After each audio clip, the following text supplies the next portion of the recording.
Taasisi za kimataifa zatakiwa kuiacha mifumo ya kitaifa kufanya kazi yake. Serikali ya Tanzania katika taarifa yake kwa vyombo vya habari Ijumaa Disemba 5, 2025 imetangaza kuzipokea na kuzifanyia kazi taarifa na matamko mbalimbali yaliyotolewa na nchi rafiki, mashirika ya kimataifa na taasisi za maendeleo kuhusu Tanzania na matukio ya uvunjifu wa amani wakati na baada ya uchaguzi mkuu uliofanyika Jumatano Oktoba 29, 2025.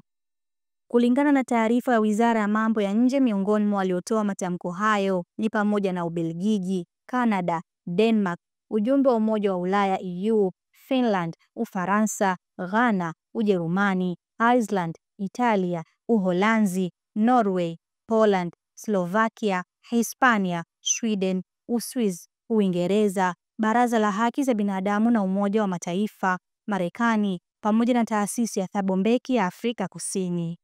Katika taarifa hiyo, Tanzania imeonyesha kushangazwa na baadhi ya maudhui ya matamko hayo, hasa ikizingatiwa kuwa kulifanyika mazungumzo ya wazi kati ya waziri wa mambo ya nje na ushirikiano wa Afrika Mashariki na mabalozi wanaowakilisha nchi hizo nchini tarehe 28 Novemba 2025. Serikali imesisitiza kuwa pamoja na kutambua nafasi ya jumuiya ya kimataifa katika kuimarisha demokrasia na maendeleo ya kijamii na kisiasa, ni muhimu pia kuheshimu uamuzi wa kuundwa kwa tume ya uchunguzi itakayochunguza kwa kina matukio ya vurugu zilizotokea baada ya uchaguzi na kuandaa ripoti kamili. Ripoti hiyo, kwa mujibu wa serikali, ndiyo itakayoleta uelewa mpana kuhusu kilichotokea na kuwa msingi wa mashauriano na ushirikiano wa baadaye katika kujenga taifa lenye amani na umoja.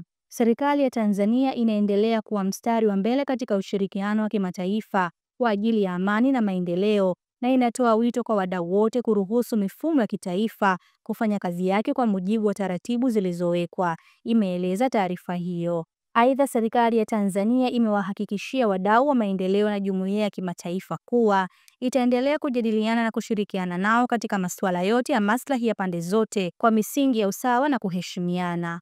Makala hii imeandikwa na Tanzania Media House Center na imesomwa nami Zahra Omari kupitia Tanza TV. Popote tunakufikia.